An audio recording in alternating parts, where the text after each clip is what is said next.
Hi, folks. This is JC one more time. um, I've got something written down here. I'm going to read it off to you.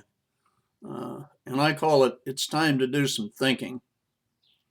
Um, I know a lot of you folks don't agree with a lot of things that I think, and I'm sure I don't agree with some you do, but I don't think it hurt anything to listen a little bit.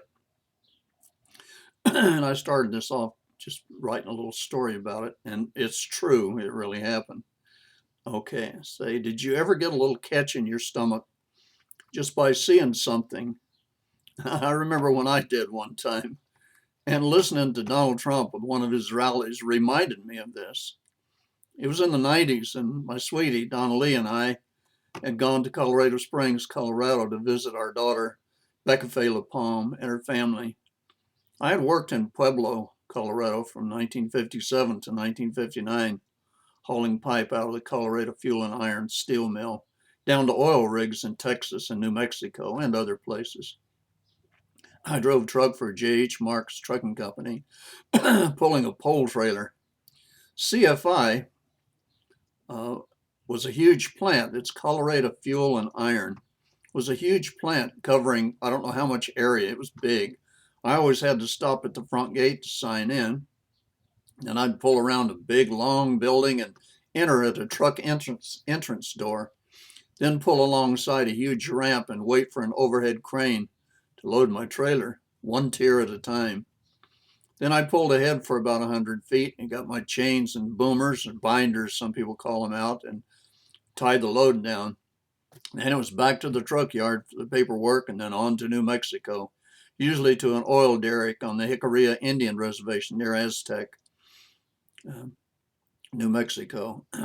Sometimes on down to Odessa, Texas area to an oil rig there around McCamey in one place and another. It was a good job and I made good money doing it. The CFI, that's Colorado Fuel and Iron Mill, had up to 8,500 workers in it from time to time. I felt a softness about the CFI, like it was an old friend. Now, we were in Colorado Springs anyhow. So I told Bob, Becca's husband, that I wanted to drive on down to Pueblo to see the place again. He looked sort of funny and said it isn't the same. But Don and I went anyhow. I couldn't remember how to get there, so I stopped and asked a man at a filling station for directions. I told him I had worked there in the 50s. He said a lot of people had. He said his dad had worked there. He didn't say any more, so I just left and followed his directions, and I found the Colorado Fuel and Iron Factory. When I saw it, I almost got sick. I almost cried. It had been closed and abandoned for years and were just piles of junk now, empty buildings that were so pitiful. It made me think of an abandoned child. Memories came flooding into my mind.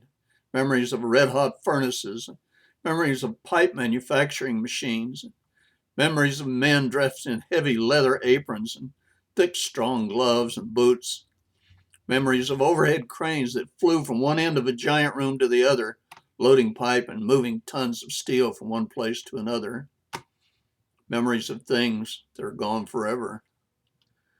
After looking the old place over for a while, we headed back to Colorado Springs. I had almost stopped at the service station to ask the man what his father did for a living now that the mill was closed and gone, but I didn't. I was afraid of what he might say. It's the end of an era of the roar of blast furnaces, an era of good paying jobs, an era of American made products in use here and sent to other countries. I saw the video of a company official telling some workers at Carrier Air Conditioning Company that they were all out of a job. Carrier was moving to Mexico. They were devastated. Some cried. These are the people who helped make Carrier the success it is today. Where's the loyalty? Where's the appreciation? It's almost too much to absorb. America losing everything to other countries. What will we do? Wait tables and clean houses? I could go back to picking cotton, but at 80 years of age, I wouldn't do very well. I wasn't that good at it when I was young. Besides, I'm too old to do much now. But many people are just the right age to work and raise a family and pay taxes to help the nation if they can find a job. Maybe they could wade south across the Rio Grande to Mexico, where more and more of our jobs are going.